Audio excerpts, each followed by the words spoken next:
2 Samuel chapitre 18. David passa en revue le peuple qui était avec lui, et il établit sur eux des chefs de milliers et des chefs de centaines. Il plaça le tiers du peuple sous le commandement de Joab, le tiers sous celui d'Abiscaï, fils de Tseruja, frère de Joab, et le tiers sous celui d'Itaï, de Gath. Et le roi dit au peuple, « Moi aussi, je veux sortir avec vous. » Mais le peuple dit, « Tu ne sortiras point.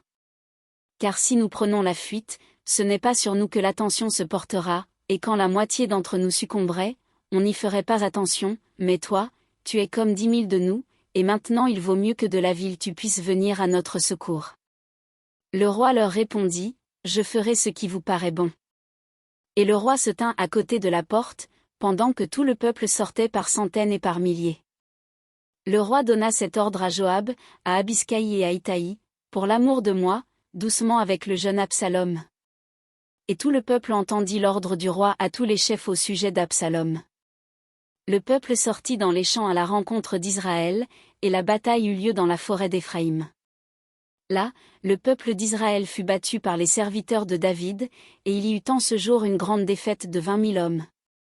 Le combat s'étendit sur toute la contrée, et la forêt dévora plus de peuple ce jour-là que l'épée n'en dévora.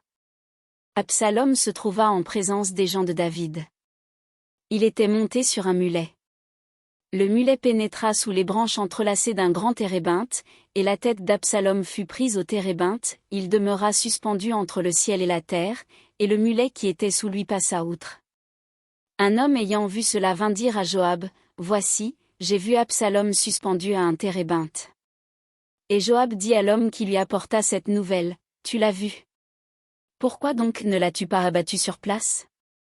Je t'aurais donné 10 sicles d'argent et une ceinture. » Mais cet homme dit à Joab, « Quand je pèserai dans ma main 1000 sicles d'argent, je ne mettrai pas la main sur le fils du roi, car nous avons entendu cet ordre que le roi t'a donné, à toi, à Abiscaï et à Itaï, prenez garde chacun au jeune Absalom.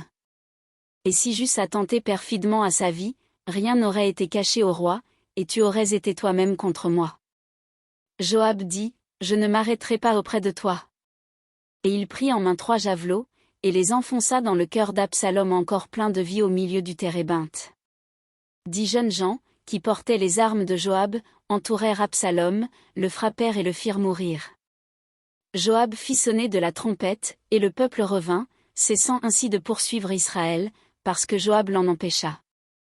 Ils prirent Absalom, le jetèrent dans une grande fosse au milieu de la forêt, et mirent sur lui un très grand monceau de pierres. Tout Israël s'enfuit, chacun dans sa tente.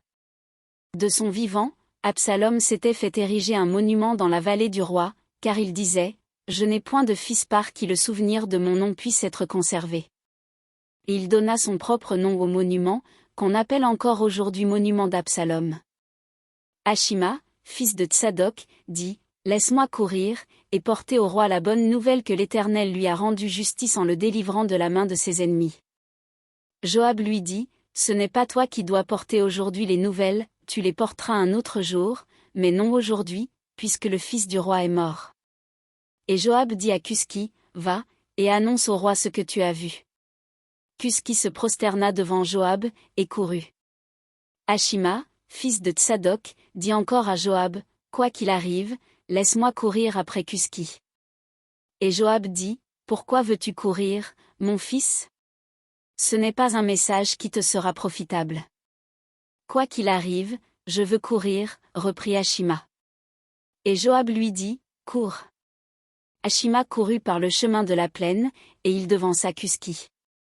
David était assis entre les 2 portes. La sentinelle alla sur le toit de la porte vers la muraille, elle leva les yeux et regarda. Et voici, un homme courait tout seul. La sentinelle cria, et avertit le roi. Le roi dit, « S'il est seul, il apporte des nouvelles. » Et cet homme arrivait toujours plus près. La sentinelle vit un autre homme qui courait, elle cria au portier, « Voici un homme qui court tout seul. » Le roi dit, « Il apporte aussi des nouvelles. » La sentinelle dit, « La manière de courir du premier me paraît celle d'Ashima, fils de Tsadok. » Et le roi dit, « C'est un homme de bien, et il apporte de bonnes nouvelles. » Ashima cria, et il dit au roi, « Tout va bien. » Il se prosterna devant le roi la face contre terre, et dit, Béni soit l'Éternel, ton Dieu, qui a livré les hommes qui levaient la main contre le roi mon seigneur. Le roi dit, Le jeune Absalom est-il en bonne santé? Achima répondit, J'ai aperçu un grand tumulte au moment où Joab envoya le serviteur du roi et moi ton serviteur, mais je ne sais ce que c'était. Et le roi dit, Mets-toi là de côté. Et Achima se tint de côté. Aussitôt arriva Cuski. Et il dit, Que le roi mon seigneur apprenne la bonne nouvelle. Aujourd'hui l'Éternel t'a rendu justice en te délivrant de la main de tous ceux qui s'élevaient contre toi.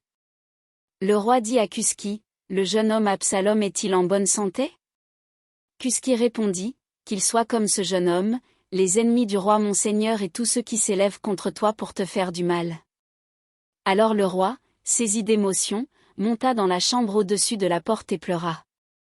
Il disait en marchant, Mon fils Absalom. Mon fils Absalom. Que ne suis-je mort à ta place? Absalom, mon fils,